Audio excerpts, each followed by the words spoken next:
Happy Halloween. Welcome for joining us on the empty side of the table. I honestly don't know why I haven't done this before, but this will be a quick review of some of the films that we plan on watching for the spooky season. We used to order videos and toys for a place called Tower Records centuries ago.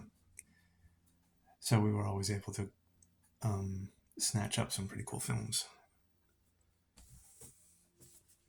So first up, we have the director's cut of Nightbreed, Clive Barker. I'm sure many have heard of this one. It's quite the brilliant film, but towards the end, it kind of turns into what I call a kaiju nightmare. What I mean by kaiju is they're not giant beasts, but they're just people essentially running around in rubber suits. Really cool story though. Deserves a sequel or something, but this is the director's cut, so it's got extra stuff in it. Fleshes out the story a little bit more. Cool film. Color Out of Space. This is kind of a recent one with Nicolas Cage. I know he gets a bad rap, but every once in a while his style of acting can really add to a film. This is one of them, based after the writings of H.P. Lovecraft. And I believe, is this the same director? Let me see. Richard Stanley, yes. Okay, this is the director who did Hardware, which is another film I'll be recommending. Really cool stuff. It's quite hard to capture the madness of H.P. Lovecraft's writings. This does an amazing job of it. This here is Dr. Mordrid with Jeffrey Combs, one of my favorite actors. You'll know him from Reanimator. This is from Full Moon Studios, and I remember seeing this centuries ago on the shelves at Blockbuster, and I rented it. And again, this was quite a while ago, video rental stores and all that. I remember having a very distinct feeling that this film captured a lot of what I would imagine would be a film about Doctor Strange from Marvel Comics. When we purchased this film, it was from Charles Band himself at a booth at Comic-Con. And he saw me looking at it, and he's like, yeah, I like that film. And I was like, yeah, And I mentioned to him about Doctor Strange. He's like, funny you should mention that. So apparently, Jack Kirby was an on-set dude that's like giving advice about how to handle his character. So that's pretty amazing. That's really cool. I don't know how many other people know that, if it's on here anywhere, but I found that to be quite cool. So this is not essentially Clive Barker's Hellraiser, which was brilliant. This was the latest one before the Netflix one and the new Female Cenobite, which I also liked. But I adore the aesthetics in this film. The new Pinhead is top-notch. They also introduce a new character called the Auditor, which is amazing. This is all practical effects. The sets and the tone of the film have a very raw kind of underground look to it. Not like cheesy low budget, although it is low budget, but really, really amazing. To me, this is one of the best Hellraiser films come out in quite a while. And again, we have Nicolas Cage in Mandy. I'm sure many know about this already. The director, Panos Cosmatos. I love the aesthetic of this guy's films. He did a episode of Guillermo del Toro's Cabinet of Curiosities, which was also quite brilliant. He has a very stylized way of filming things. The music is always kind of this retro sci-fi. The rumor about this film is that it's possibly not taking place even on Earth. The skies are always purple. It seems to be always nighttime and things like that. Amazing film, top-notch performance from Nicolas Cage again, because he's just so over the top and wild, and it suits this film. I'm gonna skip this one. Repo, the genetic opera. We were lucky enough to catch the panel for this at Comic-Con a few months before it came out. This is a horror musical, and it's nothing like a Rocky Horror Picture Show, but it does have that cultish following. The The music is really good. It's got more of a heavier rocky edge to it. One of my favorite actors, Bill Moseley, plays an amazing part in this. Oga, who is the lead singer of Skinny Puppy, is also into it, and he puts in a top-notch performance. Amazing all the way around. It's got elements of comic book stuff in it and things like that. And what I mean is like the transition between scenes will have comic book panels kind of explaining what's going on. Sarah Brightman, of all people, surprisingly, is in it. She, of course, plays an opera singer. My only problem with this film was Paris Hilton. At the panel, it seemed like everybody was just kind of sucking up to her, and she was there. Everybody was just saying how brilliant and smart and beautiful and blah blah blah. Didn't vibe with me at all. The best thing I could say about her character is her face falls off at one point. But brilliant film. A lot of people know this film, Return of the Living Dead.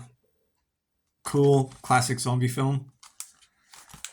Don't know what else to say about it that hasn't already been said. But this is, kind of the beginnings, the early beginnings of zombie films. And great film. Okay, so we picked this up at the Trauma booth from Lloyd. You can see it signed here, Return to Nukem High. We, I guess, are kind of actually in a scene when maybe a couple years before this one, when we were at Comic-Con, Lloyd was there looking at films. He's talking to me and asked us if we wanted to be in a scene. And I was, what? Like, what? Of course. So apparently in this film, they did a flash mob, as it were. And it was at Comic-Con. And he just kind of filmed some footage of it and added it to the movie. So I showed up for that. Quite fun. I adore everything that comes from Troma. If you like that kind of stuff, this is super, super low budget. Sometimes thin on story. Sometimes not, but Troma's amazing. They're, of course, the people that behind Toxic Avenger, Sergeant Kabuki Man, and I believe the latest film is called Shakespeare Snicked Storm. Read between the lines there. Rob Zombie Trilogy. This is, of course, House of the Thousand Corpses, Devil's Rejects, Three from Hell. He's got a definite kind of 70s exploitation style to his films. May not be for everyone. I like it, though. I find it to be quite original. The characters in here are chilling, disturbing, and kind of silly. Props to Sid Haig, one of his last films or series of films that he did. Amazing actor. And, of course, Bill Moseley. Danny Trejo as a character in one of the films. But I know zombies style of film isn't for everyone. I like it, though. Here we go. Another Full Moon movie here, or movies. This is the Subspecies series, although I believe there's a film missing from this one. Bloodstorm, I believe. All these films are filmed in Romania. So the sets look very authentic, really cool. These are all practical effects. The main character, Radu, is kind of like your classic Nosferatu, very grotesque and almost deformed. You can see his hands right there. He's got like this really nice, big, long, claw-like fingers. I forgot his name. The gentleman who plays Radu, Anis Huve.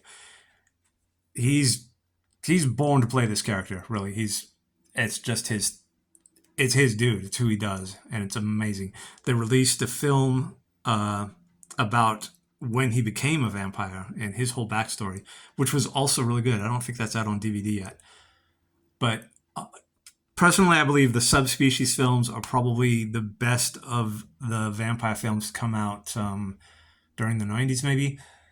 At the time, the whole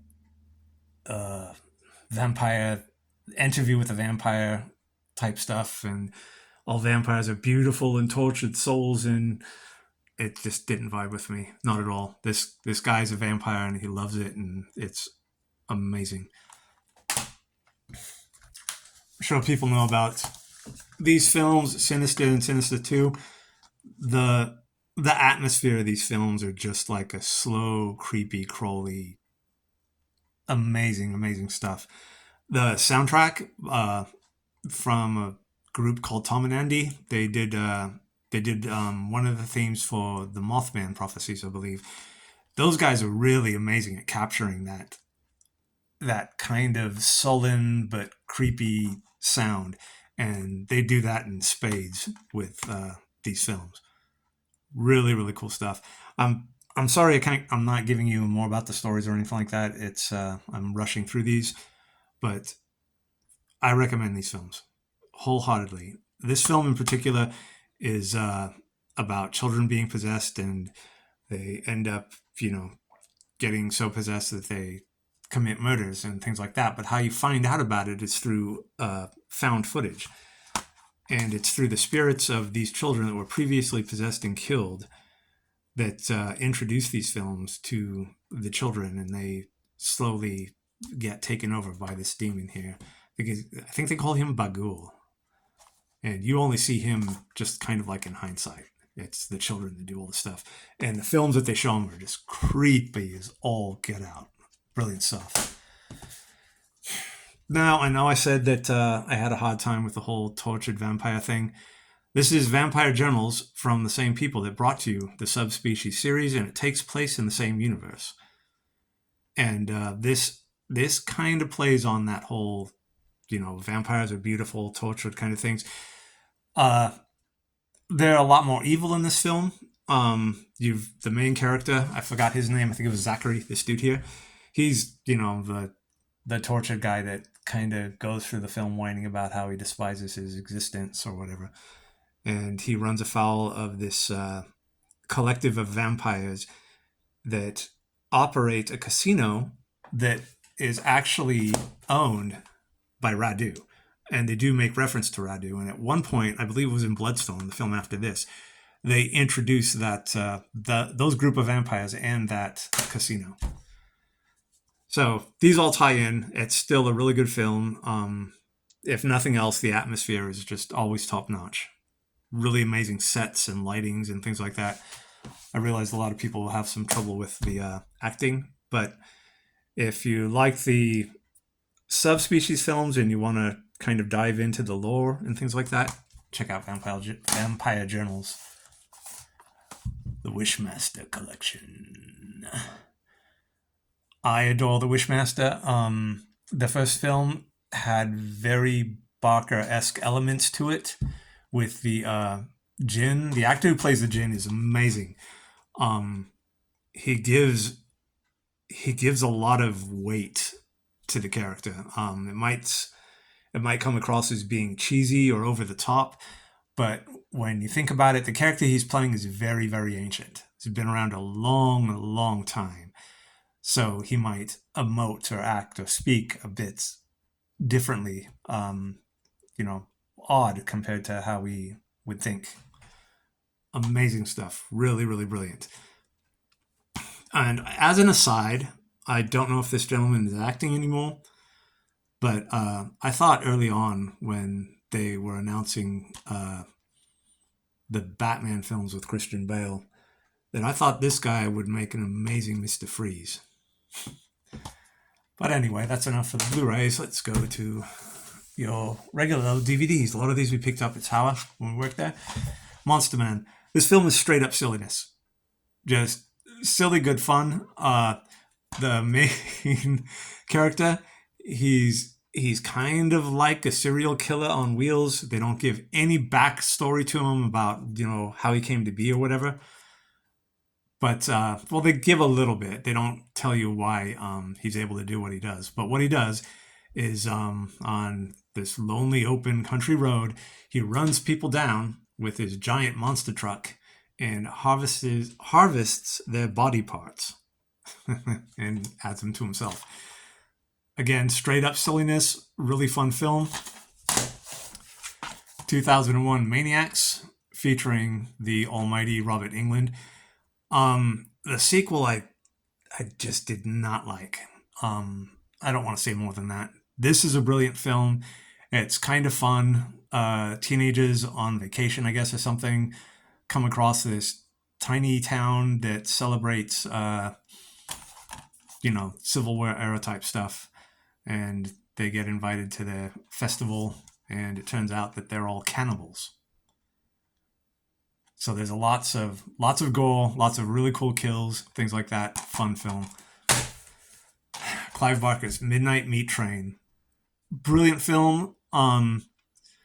So there's a Japanese director by the name of Ryuhei Kitamura who did a lot of just over the top Japanese action. I think he did Versus and Battlefield Baseball and some other ones.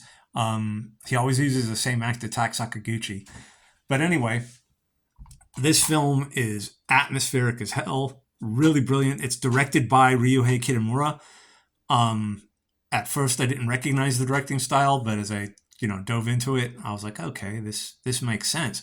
Although I could not see him directing like a straight up horror film. Brilliant film.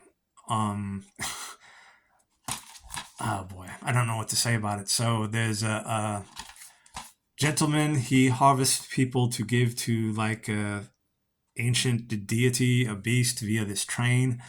A reporter follows him and finds out what's going on. The kills in here are amazing. If you haven't seen this film, I highly recommend it. Zombie Strippers, another silly film. Robert Englund's in it, of course, and some people may know Jenna Jameson as she was an adult actress. If I'm remembering correctly, the people behind this film maybe released a promotional comic book prior to its release, and they had a booth at a convention I went to. And it wasn't until I saw this film that I was like, wait a minute. And I think at some later point, somebody actually released a comic book sequel. This is a fun film, though. It's like about a cursed town somewhere in the South. And all these people exist in this trailer park as kind of possessed demons or spirits, dead people that can't leave, basically. And people obviously, run afoul of this area, kind of get trapped, try to escape. Really, really fun. Cemetery Man, I'm sure a lot of people know about this film. If I'm not mistaken, this film has ties to the Italian comic book Dylan Dog. Please forgive my ignorance. I want to say that it was possibly somebody had the idea for the film. It didn't take off, so this was done in replacement of it, or something like that. Either that, or the director himself was just a huge fan of Dylan Dog. Dylan Dog is kind of like a paranormal detective. This is obviously not Dylan Dog. In this case, they call him the engineer, I believe, and his whole job is to, after somebody's buried, they rise, and he has to kill him and put him back in the ground. Of course, there's a lot more to it than that. This is a very, very stylistic film, very, very Italian in that sense. There are just some scenes where, for me anyway, where I'm just looking at it. I'm not paying attention to the story. I'm looking at the scenery and what's going on. Beautiful, beautiful film. Also, kind of silly, but amazing nonetheless. The Bride. Might not be too many people that know about this film. This, of course, is Sting from The Police. This is Jennifer Beals from a film called Flashdance. This is almost a depressing film. It's not quite horror, only that, of course, The Bride is the Bride of Frankenstein. They do have the monster in it briefly, and it's around the time where after he gets his sentience and starts to question things and that kind of stuff. He makes friends with people from a traveling circus. The sets and the design, everything like that, the costumes, and the story, really good film. Again, not quite horror, but it has that very gothic kind of depressed element to it. Really good film. Boxing Helena. This is I suppose you could say more psychological than anything else. It's about this man's obsession. Julian Sands, who is an actor I really adore. He passed away recently. Went missing, and then his body was found. But Sherilyn Fenn, hmm, yeah, she's probably my first Hollywood crush, or one of them anyway. This film, there was a bit of controversy around it because I want to say Kim Basinger was originally slated for her part, and there was like a quote unquote oral agreement. She was all set up to do the film, and then read the script and was like, "I'm out. Too disturbing. Can't do it." And she got sued over it. Obviously, Sherilyn Fenn took her place, and that's amazing. I adore Sherilyn Fenn. Um,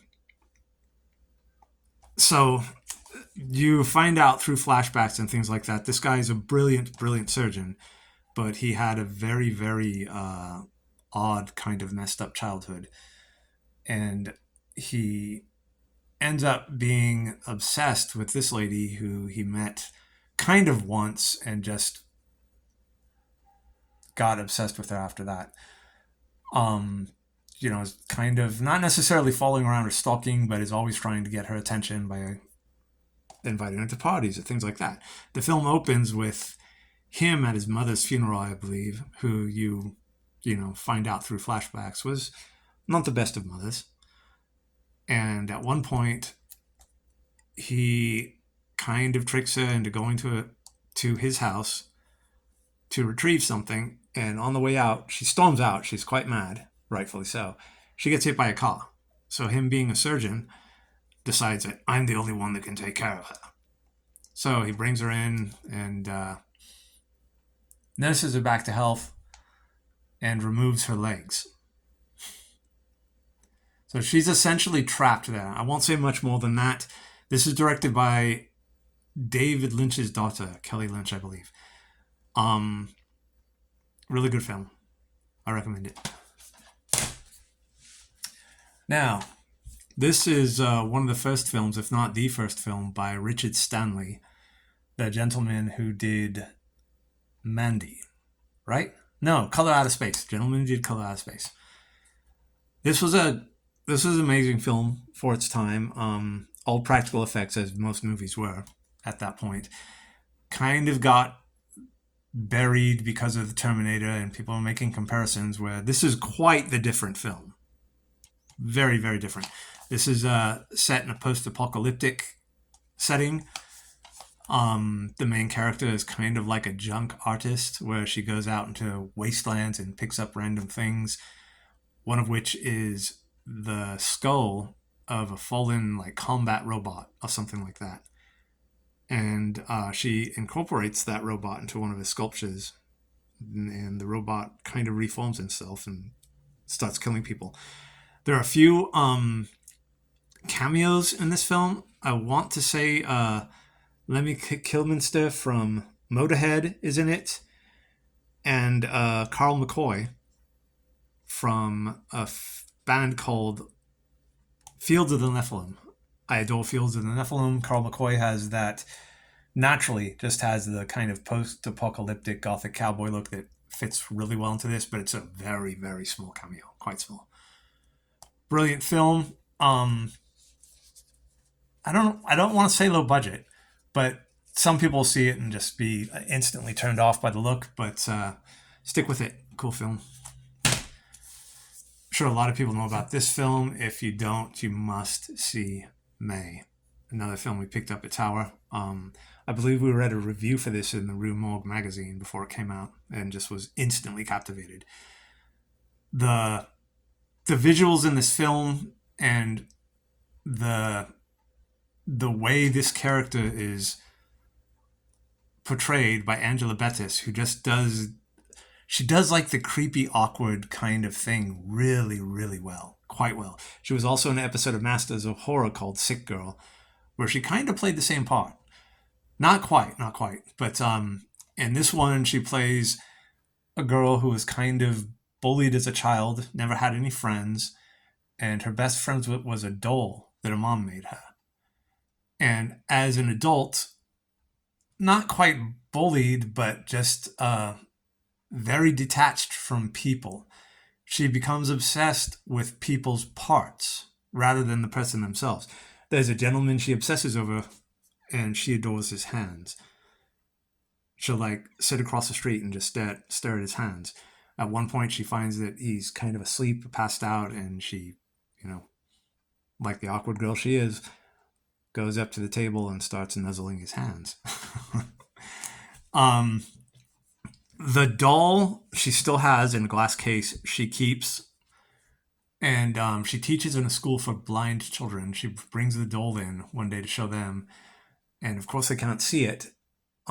She drops the case, the doll falls on the ground, glass is everywhere, and all these blind children try to find the doll. That scene in itself is amazing, really well done. The doll serves as a kind of meter for her sanity. And as things kind of decay around the doll, so does her mind. And she decides towards the end of the film that if she can't have friends, she should make one. In which case, out of the body parts that she so adores from various people. Brilliant film. Really well done. This film, wow. I'm sure some people know about this film. Very, very creepy, psychological.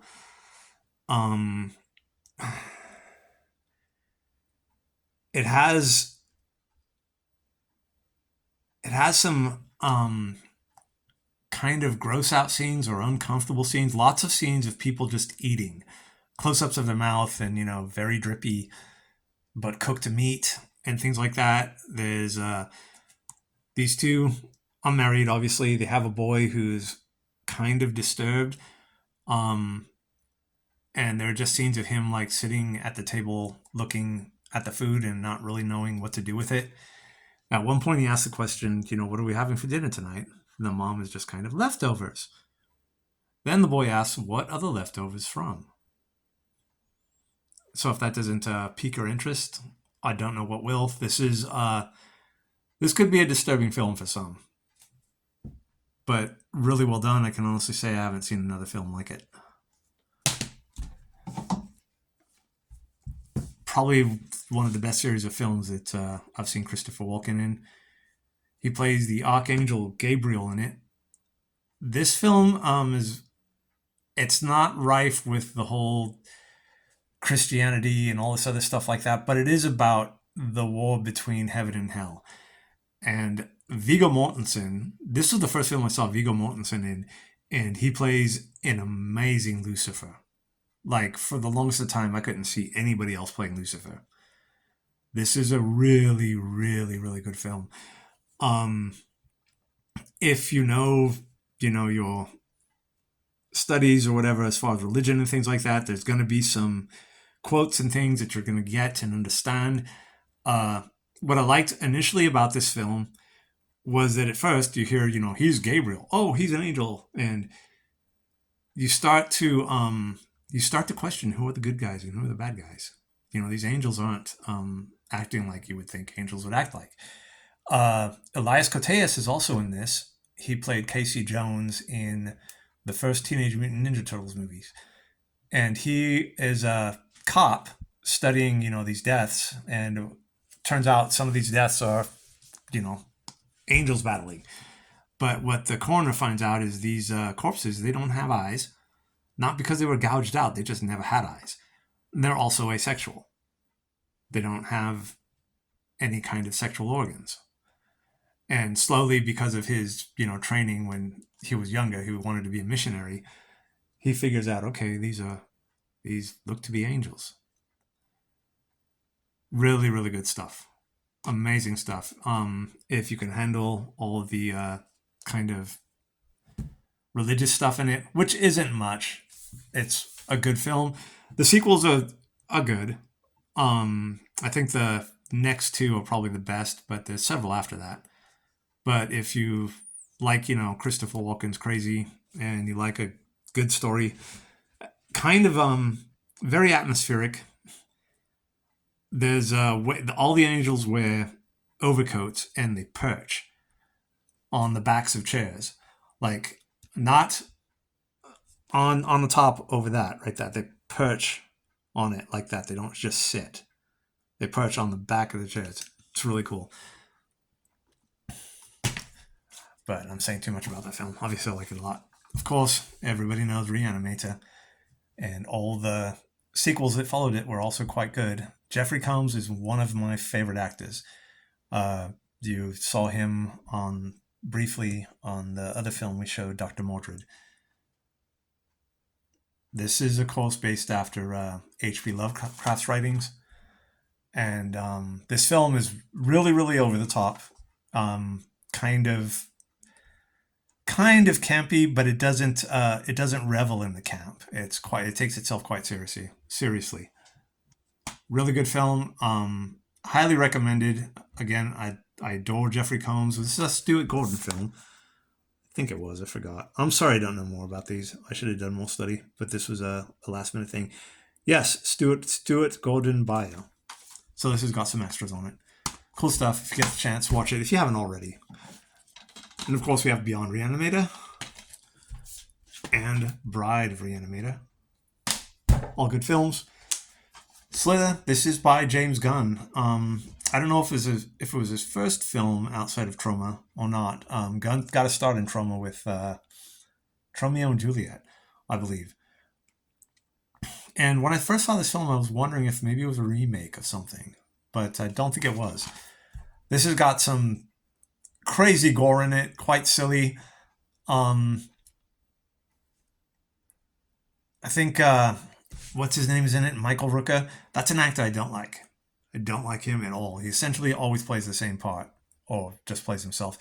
He's cool in this one, and he turns into something quite big, gross, and ugly, which I'm very fine with. But if you like, your kind of oldest style, just monster movie or aliens kind of thing, this is a fun film. So we've already seen this before on Blu-ray. This is the DVD Subspecies box set, signed by Charles Band. What films does it have on here? It's got Subspecies 2, 3, 4, Bloodstorm. Okay, so that film is missing from the Blu-ray. And it also has Vampire Journals. As I said before, all these films are connected. Here we go.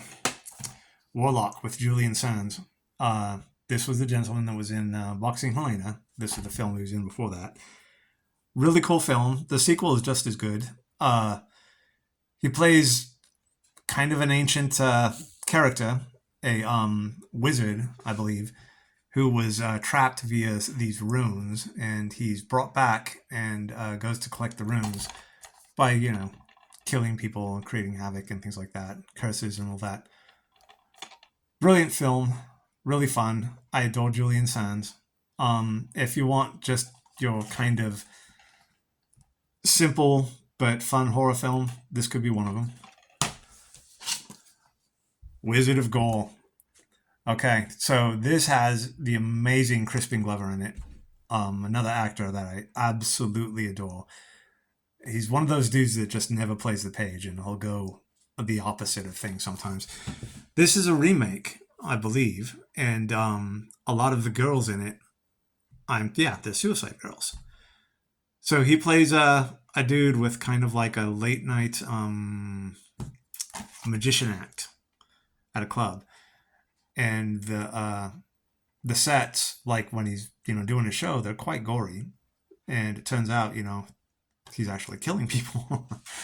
Jeffrey Combs has got a cameo in this, and you would never know it. He's in full kind of disguise, not like a costume. He doesn't have a fake head or anything like that. I think he's just got lots of hair, and he plays a homeless dude. This is a really good film. Really fun, and I adore Crispin Glover. You might also know him from Back to the Future or the film Ben, where he plays the rat catcher, as it were. Well, guy who adores rats. And this is Trailer Park Terror again. I thought I already showed this. Did I not? Let me check. Because I just probably have it on Blu-ray and showed it off twice. If I did, I apologize. Let's see. Turn it on. Okay, we did not. Excellent. This film is straight up silliness, really fun. Um, it's got a rockabilly zombie in it. How cool is that? So what we got here is 6 troubled high school students and their chaperones are returning from a retreat when their bus crashes, stranding them in the middle of trailer park hell. Literally. Without warning, hillbilly zombies looking for some fun begin slaughtering the teens in a gruesome fashion with a rockin' Southern Fried soundtrack, yes. Top-notch special effects and a devilish sense of humor, Trailer Park Terror, based on the Imperium Comics books and a nasty... Okay, so... Did I... I think I might have reviewed one of these films wrongly. This was the film I was talking about that I met some of the people in this film at a convention, and I was selling the comic book before the movie had come out. I'm upset. I'm sorry. I'm going to look briefly to see if I can find... No? Okay, maybe not then. So this will be our final film, Trailer Park Terror. Check it out. Really fun. Kind of cheesy, but again, fun. Not too much... Not a terrible lot of gore, more scares and things like that, and just surprises or whatever. Really cool film, though. We're going to wrap this up. We've got some decorating to do. We started last week. And the autumnal equinox will soon be upon us, and the month of fall. Quite excited. The season of fall. So one last look, if I can get these all together. I'm sorry for the ramshackle way that I did these reviews.